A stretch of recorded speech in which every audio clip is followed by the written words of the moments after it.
Hey guys, Dandy Dan here, bringing you another Ebony video, and as requested, this one's going to be about server war prep, okay? And I did a little talking with our leader H to kind of confirm some ideas, and he was sort of okay with everything that I was putting out here as far as I could tell. So we're going to get right into it. So we have a server war starting in 12 hours and 30 minutes. Now, it's with server 8, okay?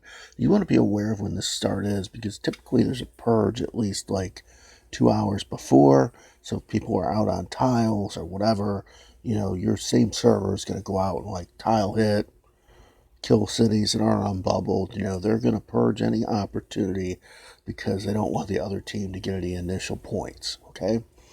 So that said, make sure you bring your farms in, all that good stuff. It's pretty normal.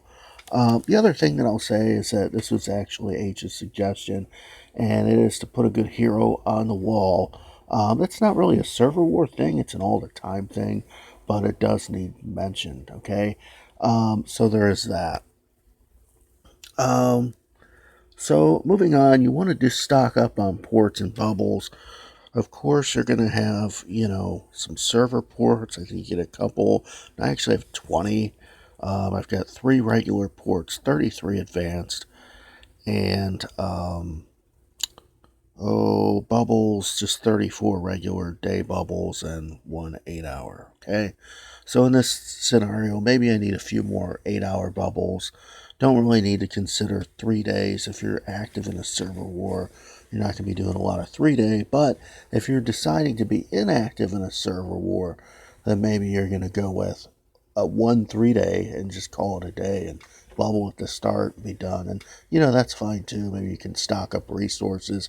So if you are inactive in a server war, you can stock up on resources to give to other players to heal up so that they can go back out and do their thing and basically assist the fighters with whatever they're going to do. So it's definitely something that you could do. Especially if you don't have a lot of troops, you can stock up on food, or if you guys have like a certain city that you dump food into, you can farm it and transfer it over there and let people just hit that as they go. All right. So I also would say spend down on resources.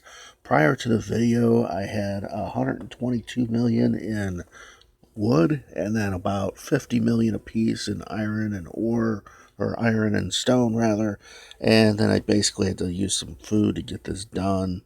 But if we go look at the rally spot here, I built a bunch of troops. Now I did finish T11 archers. The archer camp leveled up, so since I had so much wood, I built up some archers just, because another part of server war is troop buildup, okay? Now, archers, I built about 25,000 because I only had about 1,000 prior to that. Didn't really build a lot of foot knights, or rather grand swordsmen, maybe 1,000. And maybe about 10,000 on the cavalries, something along that line. I built a few cavalries. And then I don't have T11 siege, so just to use up the stone, I think I built about another 10,000 Imperial Heliopolis. Now, you do want to know your warehouse level here. So if you look at this detail here, I can hold about 10 million of each, and about 10 million food is protected from upkeep. So I am definitely below level, so if I was hit right now, I would not give up any resources, okay? So that's a good thing. Uh, I will come back with a part 2.